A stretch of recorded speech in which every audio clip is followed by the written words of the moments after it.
दोस्तों computer processor chip बनाने के लिए अभी फिलहाल दो ही दिग्गज कंपनियां हैं, इंटेल और AMD।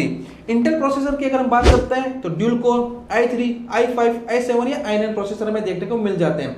लेकिन क्या आप जानते हैं इन प्रोसेसर की अपनी एक फैमिली भी होती है। आपने देखा होगा कि पर्टिकुलर किसी प्रोसेसर के आगे उसका एक कुछ अल्फाबेट लिखा होता है, हो सकता है वो F लिखा हुआ हो, K लिखा हुआ हो, U लिखा हुआ हो। तो आखिर ये जो अल्फाबेट लिखे हुए होते हैं या फिर अल्फाबेट नहीं भी हो सकता है, तो आखिर इनका क्या मतलब है, यही आज हम इस वीडियो के अंदर डिस्कस करने वाले हैं। तो चलिए बिना किसी देरी के आज की टेक्नोलॉजी शुरू करते हैं। अब इंटेल के अंदर i3, i5, i7, i9 ये तो प्रोसेसर कैटेगरी हो गई है, लेकिन हर प्रोसेसर अपनी एक फैमिली से जुड़ा हुआ होता है। अब देखिए वीडियो को आसान बनाने के लिए, ताकि आपको बहुत ही आसानी से सारी चीजें समझ में आ जाए, इसके लिए मैंने यहाँ पर जो बेस प्रोसेसर लिया है वो इंटेल का 12700 प्रोसेसर लिया है, यानी कि इंटेल का कोर i7 प्रोसेसर लिया है जो कि LGA 1700 सॉकेट पे लगाया जाता है। अब हम इसी को बेस बना करके इसकी अलग अलग जो फैमिली है उसके बारे में डिस्कस करेंगे। अगर आपने इसके बारे में जान लिया तो i3 हो, i5 हो, i7 हो या i9 हो, इसकी आप हर फैमिली को आसानी से समझ जाएंगे। तो फिलहाल इंटेल की 8 तरह के प्रोसेसर फैमिली अवेलेबल है, जिसके अंदर कोर i7 की अगर हम बेस बना करके बात करते हैं तो सबसे पहले आता है 12700T, फिर आता है 12700, 12700F, 12700K, 12700KF, 1255 या 125560U, 1270P या 12700H, और इसके अलावा एक और प्रोसेसर होता है 12700E। तो आखिरकार इन सब का क्या मतलब है, इनके आगे जो अल्फाबेट लिखा हुआ है ये यूं ही नहीं लिखा हुआ है, इनका कुछ ना कुछ एक मीनिंग होता है, और वो मीनिंग क्या है प्रोसेसर को देख करके आप पहचान सकते हैं। अभी जो फैमिली ट्री हमने देखी है उसके अंदर शुरू के जो 5 प्रोसेसर है दोस्तों वो डेस्कटॉप कैटेगरी के अंदर आते हैं, और लास्ट के 3 प्रोसेसर जो है वो लैपटॉप कैटेगरी के अंदर आते हैं। तो सबसे पहले हम बात करते हैं डेस्कटॉप कैटेगरी की 12700T प्रोसेसर के बारे में।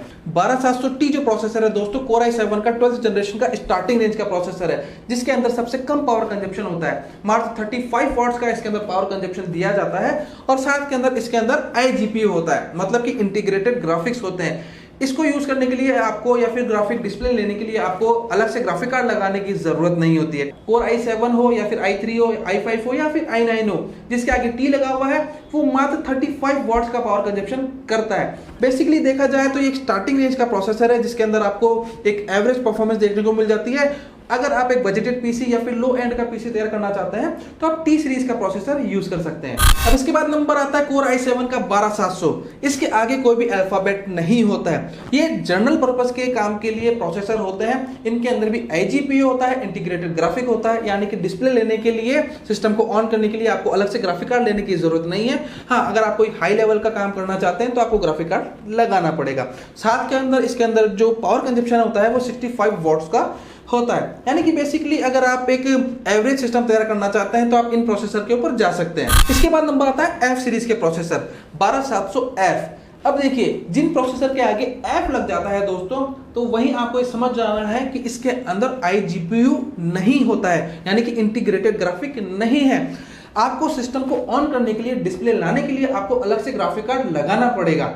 तो ध्यान रखना है, चाहे फिर वो i3 हो, i5 हो, i7 हो, i9 हो, जिस भी प्रोसेसर के आगे अगर F लग जाता है तो उसके अंदर आपको एक डेडिकेटेड ग्राफिक कार्ड लगाना पड़ेगा, और साथ में इसका जो पावर कंजप्शन है वो 65 वॉट्स ही होता है। और इसके बाद हम बात करते हैं K सीरीज के प्रोसेसर की। नंबर आता है 12700K का।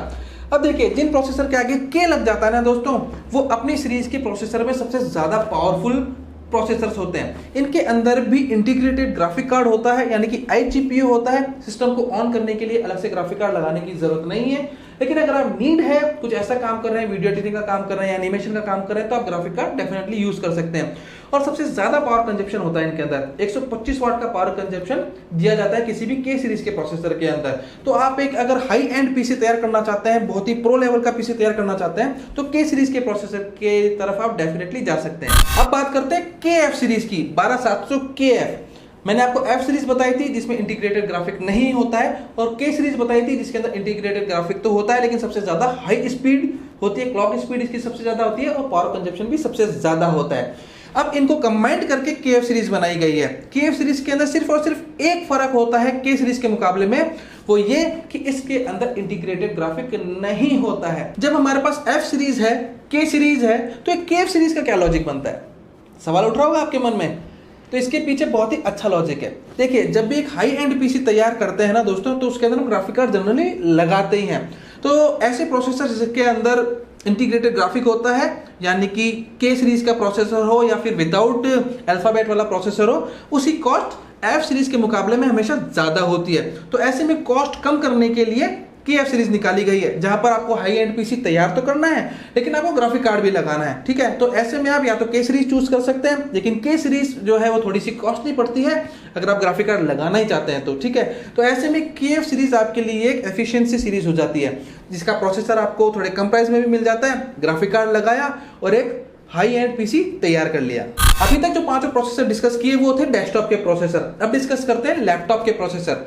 अब देखिए, लैपटॉप को कुछ इस तरह से डिजाइन किया जाता है कि वो बैटरी के ऊपर चल सके, क्योंकि स्क्रीन को भी पावर लेनी होती है, प्रोसेसर को, मदरबोर्ड को, यानी कि जितने भी इक्विपमेंट लगे होते हैं उन सबको जो पावर लेनी होती है वो बैटरी से लेनी होती है। तो उनको क्या है, इस तरह से डिजाइन किया जाता है कि वो कम पावर के अंदर भी अच्छी परफॉर्मेंस दे सके।